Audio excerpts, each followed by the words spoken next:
இப்ப அது தனியாளா ஆயிடுச்சு. அதனால அதை யோசிச்சது, காட்டுல இருக்கிற எல்லாரையும் ஏமாத்தி அவங்க கிட்ட இருக்கிற மாம்பழத்தை ஏன் நாம தேடி சாப்பிடக்கூடாதுன்னு.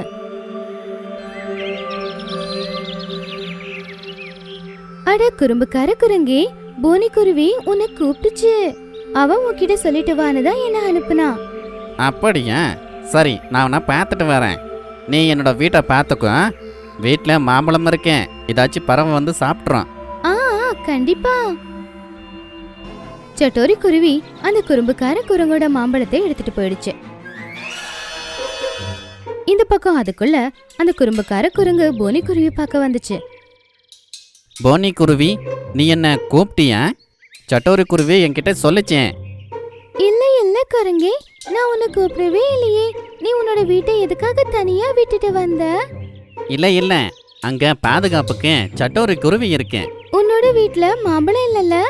ஆமாம் இருக்கு. ஐயோ குரங்கே, சட்டோரி குருவி அந்த மாம்பழம் எல்லாத்தையும் எடுத்துட்டு போயிருப்பா. அவ ரொம்ப பேராசை பிடிச்சவ. மாம்பழத்துக்காக என்ன வேணும்னாலும் செய்வா. மாம்பழம் மேல இருக்கிற ஆசையில அவ இப்படியெல்லாம் பண்ணுவான்னு நான் நினைச்சு கூட பார்க்கல. 2 பேரும் வீட்டுக்கு போய் பார்க்கும்போது அங்க மாம்பழம் இருக்கல.